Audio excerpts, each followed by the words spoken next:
I'd like to share with you something that is very difficult for many people to wrap their mind around. It is the fact that it is possible that the source of spiritual attacks that you experience in your life may be from people that you know very well. It is the fact that the source of the spiritual attacks that you're experiencing in your life may be from people that you share your secrets with, people that you share your success with, people that you share your struggles with. What I'm talking about is that it is possible that the reason why you're going through what you're going through is because of an attack from members of your family.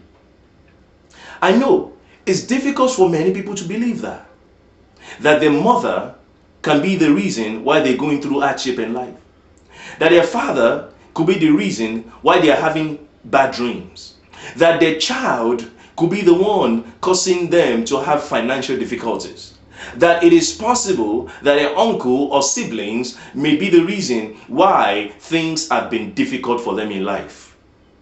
The truth of the matter is this, that sometimes the source of spiritual attacks are people that we trust, are people that we lean on, or people that we depend on. Sometimes they are the one going and visiting demonic places to put curses, to put hexes and jinxes on people. You know, this concept or idea is not a strange thing in the Bible. As a matter of fact, in the book of Micah chapter 7 in verse 6, it says this. It says, "For the son dishonors the father, and the daughter rises up against her mother, the daughter-in-law against her mother-in-law.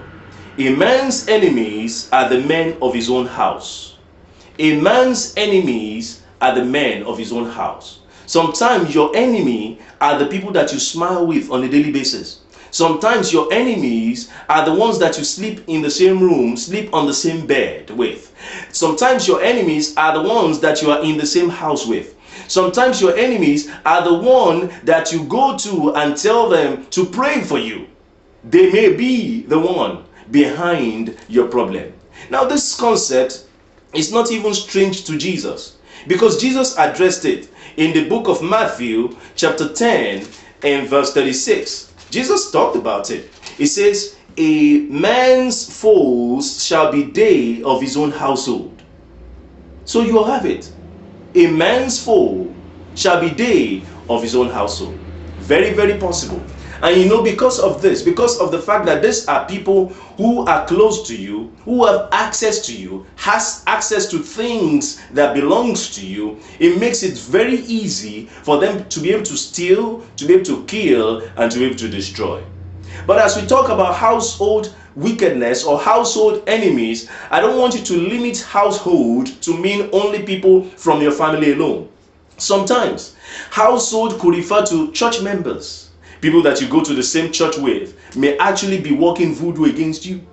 People that you go to the same church with may actually be putting some obia and some hexes and curses on you. I know it's tough for some people to listen to this and believe that, but I want you to know that not everyone that comes to church to worship God. Satan sends his own people too. And sometimes the person that becomes your prayer partner, or that you're sharing your struggles with to pray with you, may be the one going behind your back and going to a witch doctor to put hexes and jinxes and curses on your life. Household can also mean people that are on the same job with you, in the same business with you, in the same neighborhood as you. So household wickedness is not a strange concept from the Bible. Now, one of the strategies of household wickedness is what I call point of contact. Point of contact.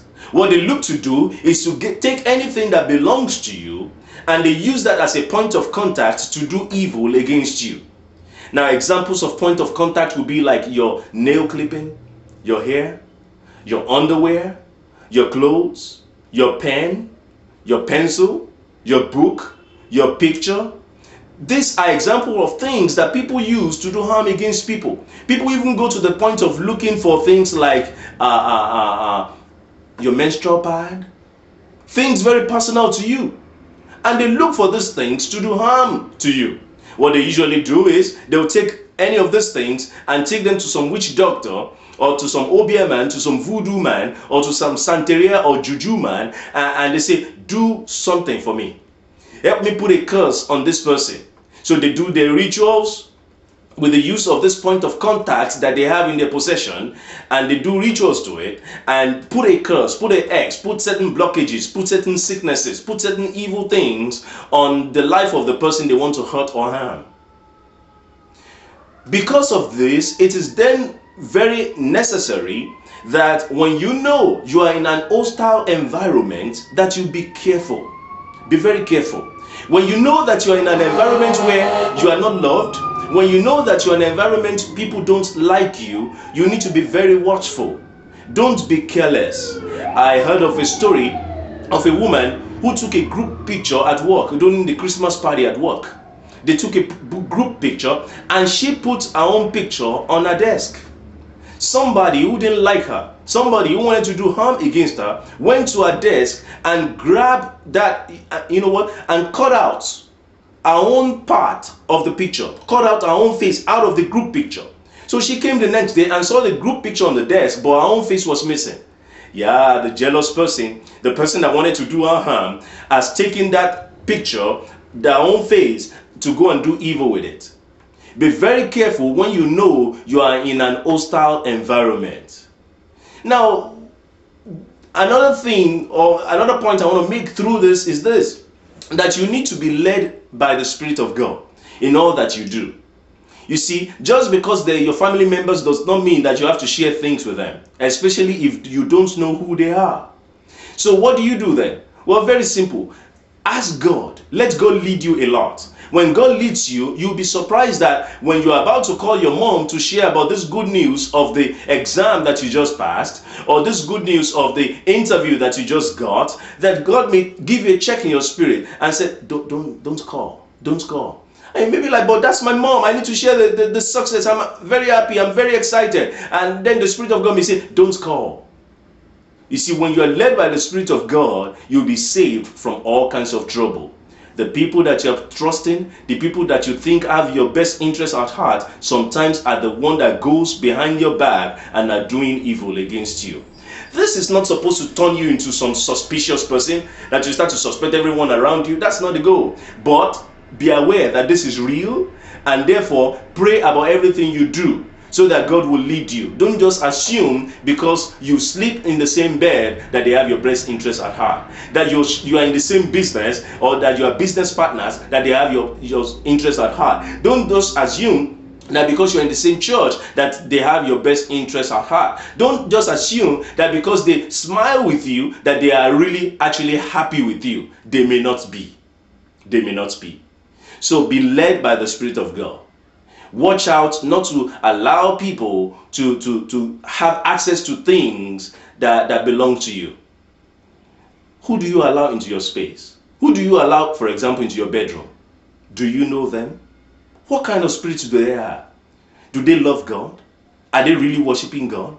Or are they agents of Satan just sent to you to harm you, to kill, to steal, and to destroy? I've heard about many examples of people that have brought in some stranger into their life. Now, all they wanted to do was to help, but they didn't know that the person they were helping was agents of Satan. And then the person comes to steal, to kill, and to destroy. Be very careful. A very personal friend of mine, actually an assistant district attorney, he told me about his own personal story. For 2 years, his ex-wife took a shoe that belonged to him and was trying to do things with it. But fortunately for this brother, for this friend of mine, he had been praying. So whatever she was doing did not work.